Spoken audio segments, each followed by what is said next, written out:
Hey, Horror Geeks, this is Michael. Normally I do videos on sports wars and geeks and gamers and my own Facebook page, but today this is my first time doing a video, so I wanted to do something cool. So the thing about the horror movies is that in the 80s, the horror videos ruled the market.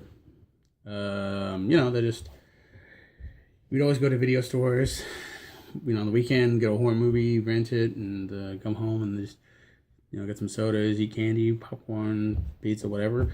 And looking back, it's just that, looking back, it's like, man, I really do miss video stores. Everything is on demand or free, Netflix. It's just like, damn, dude, at least with the video store, you can just go to the horror section and there's everything you need.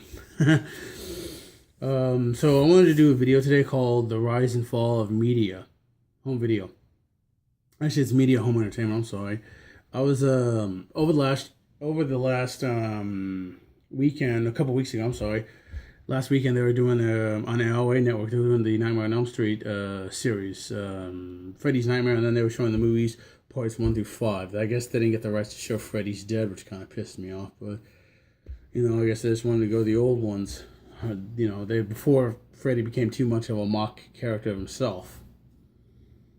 So, what I wanted to do is talk about how the Media Home Entertainment, the video company that Freddie built. If New Line is the studio that Freddie built, then Media is going to be the company that Freddie built, and then of course other films too.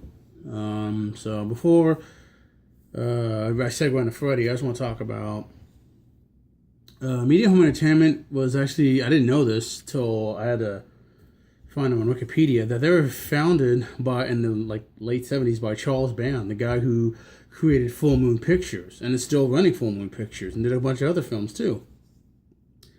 And to me, I didn't realize they've been around since the 70s, but they would do stuff for Sports Illustrated. They would do other independent movies. They would buy all the rights to independent movies and release them on there.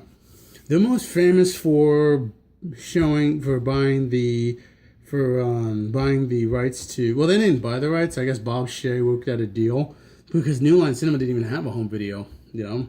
Bob Shea said in the documentary, The House That Freddy Built, they had to distribute their movies through Media Home Entertainment. He made a deal with them and the Heron Company. This is why all the older movies would always just say New Line Cinema presents an association with Smart Egg and Heron Communications. Heron would be the sister company of Media. So the first Nightmare on Elm Street movie, the Media did that one, which is why all the New Line movies were always, Media always released them. And I always thought to myself as a kid, why the hell didn't New Line ever release their own movies? And it's like, well, they didn't have their own home video market. They didn't have their own company. They just did the movies, and Media always did it.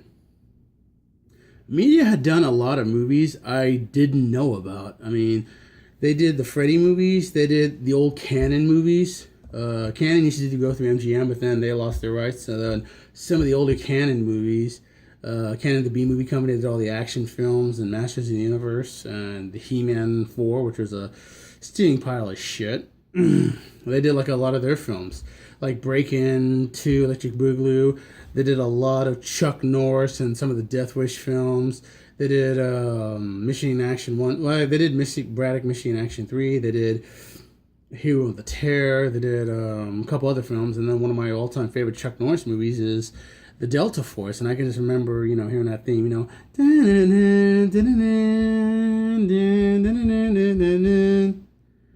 and then they also did an old-school Chuck Norris movie called The Octagon, which is not about mixed martial arts and people fighting in a steel cage. It's actually about a cult training ninjas in an octagon, and Chuck has to fight them. They did a couple other films too for Canon, like 52 Lockup. They did this movie my dad liked called Bat 21, starring Gene Hackman and Danny Glover. See, the thing about Media is that they would release films for certain companies. If the movie didn't do so good, Media would get rights on it. Case in point, Fox did a movie called Nightbreed with Clive Barker directing it, and it's an underrated film. It was a great film he did. That Morgan Creek produced. The movie bombed at the box office because Fox didn't know how the hell to promote the movie. They just thought it was another slasher film, but it was not that. It was about all these weird creatures in another world called Midian, and how Craig Sheffer's character Aaron Boone had to find these people out, and then you realize that Boone actually ended up being the chosen one, the one they called Cabal, the one who was going to lead the Nightbreed of Midian to fight the humans. He didn't want to fight the humans, but he had to fight one in particular and save his fiance. So, even though Fox promoted the movie and then they distributed it, they didn't want to release it on home video. Like, let's just, fuck it, let media do it. And so media ended up buying the rights. I guess they gave the rights to media because of Morgan Creek. And media ended up showing it. And they did like a special edition kind of a movie where they had like this little thing where Clive Barker would show like these heads of the characters. The Porcupine Girl, there was a Porcupine Girl, there was the guy with the dreads, and then of course there was Cabal makeup Boone. And then Clive Barker, when he still had before he had to get throat surgery, and he had a really raspy voice, and he smoked a lot of cigars, and he rather talked like this. He had like a voice like, "Hello, I'm Clive Barker. I'm the director and creator and writer of Nightbreed. Nightbreed was a movie that 20th Century Fox made, and in conjunction with Morgan Creek and Media Home Video is going to release it on August 28th, 1990. I had the honor of doing the movie myself, and it was very pleasurable. Nightbreed was based off my novel, Cabal." Like that.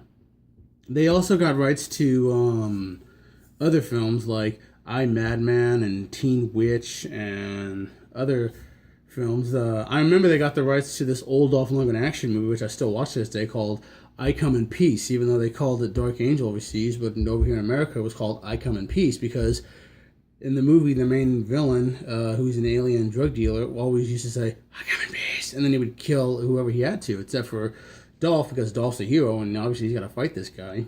When Dolph finally takes him out, he just... It's one of the best action endings of an action movie ever. He just, is impaled by the spear. He's like, "Oh, I come in peace."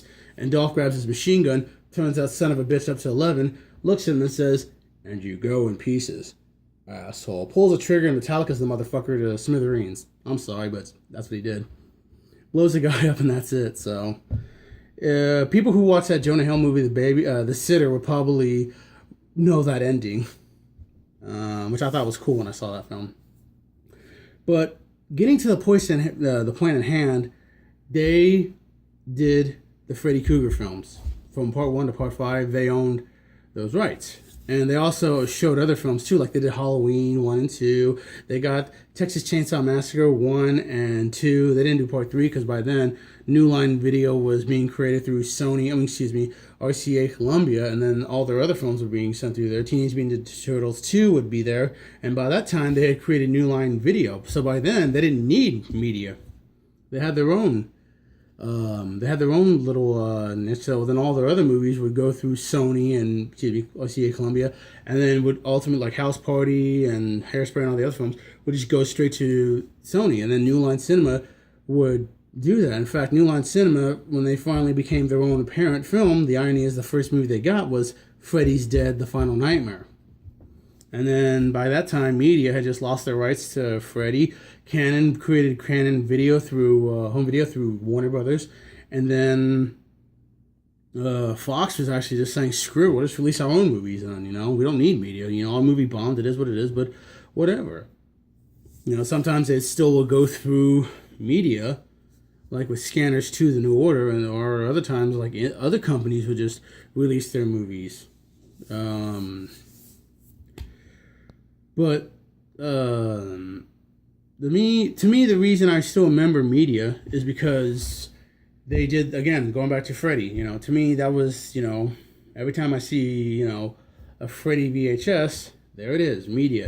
They did like a special 4-pack, Nightmare on Elm Street 1, 2, 3, and 4, and they always had like the little media font on top, either on top or on the bottom or on the sides of the VHS.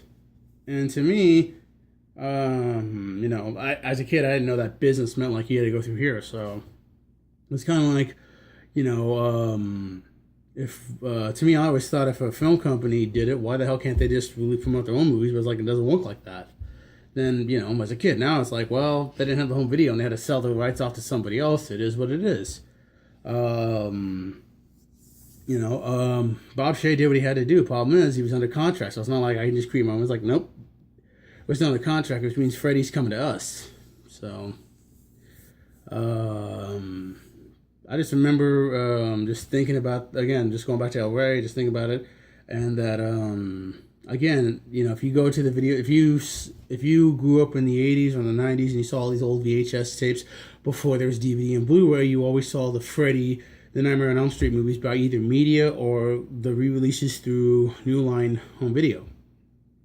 Sometimes they'd get rid of all the old media and they would just do like New Line, because like, hey, New Line now owns the rights, so we gotta get rid of these old sons of bitches. But if you ever go to a flea market or a garage sale and some of these guys still have videotapes, you're bound to find it. I mean, hell, I went to I think it was this old record store that went out of business, and they had some old laser discs, and one of the laser discs they had was this old was the Nightmare on Elm Street. I think it was part 5. It was the director's cut, which has never ever been sent to a Blu-ray or DVD or remastered. There's always been there. I don't know why they're being stupid, but this had like scenes that they cut out, which I found out later on YouTube was extended death scenes of Dan, extended death scenes of Greta.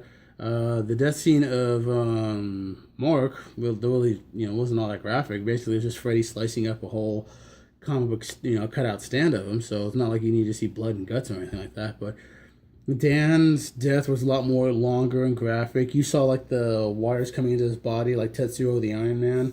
You saw his face being burned off, and then there's a longer aerial shot of him and his little Ghost Rider moment. Greta's death scene was more graphic.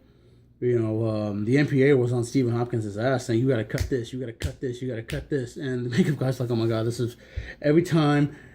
In the Never Sleep Again documentary, he just said, I was so fucking pissed. We worked so hard on this, and the MPA are just being absolute pricks to us. You gotta cut this, you gotta cut this, you gotta cut this. And it's like everything we worked for this scene just got cut to shit, and it's just like breaks my heart, It's just, thanks, MPA. Hey. And, the Greta death scene wasn't a vacation for actress Erica Anderson to film neither. She had to wear these prosthetics on her face, and she said, to that day, I never do full prosthetics. Anyways, so yeah, just feeling nostalgic about the old video markets, and I just remember thinking about this and just saying, hey, cool. But after reading, they went out of business in '93 because I was just thinking, how come media never does no more home videos? But when if you're not getting any businesses and everybody else is just saying, well, this, we can't do no more, Freddie New Line movies because New Line now has their own studio.